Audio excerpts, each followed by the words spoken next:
The conflict between Israel and Iran escalated sharply over the past 24 hours, with the United States launching a coordinated military operation against Iran's nuclear facilities.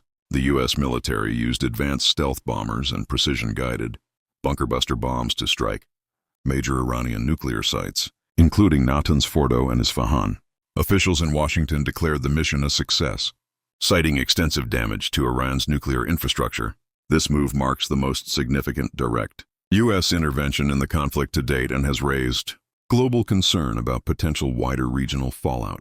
In retaliation, Iran launched a barrage of missiles toward Israel, triggering widespread alerts and sheltering measures across the country. Dozens of casualties were reported, including injuries from a recent strike on Soroka Hospital in Beersheba. Iran's response was swift and included both military and political components, such as the Iranian parliament's call to shut down the Strait of Hormuz. This move threatens to severely disrupt global oil supplies, as the strait handles approximately 20% of the world's oil shipments. International reactions were swift and divided. The Organization of Islamic Cooperation condemned the U.S. and Israeli actions and announced the formation of a diplomatic contact group to seek de-escalation.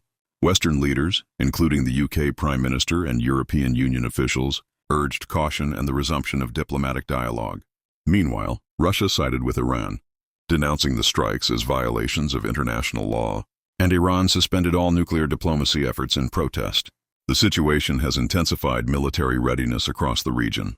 Israel remains on high alert, while Iran continues to threaten additional actions, including potential strikes on U.S. bases in the Middle East.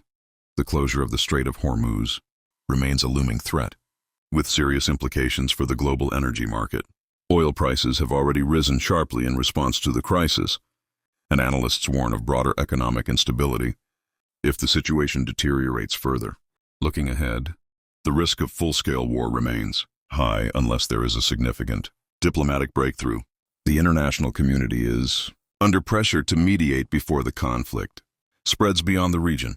Key questions remain unresolved, such as whether Iran will follow through on its threats, how Israel will respond to further Iranian attacks, and whether the U.S. will expand its military engagement.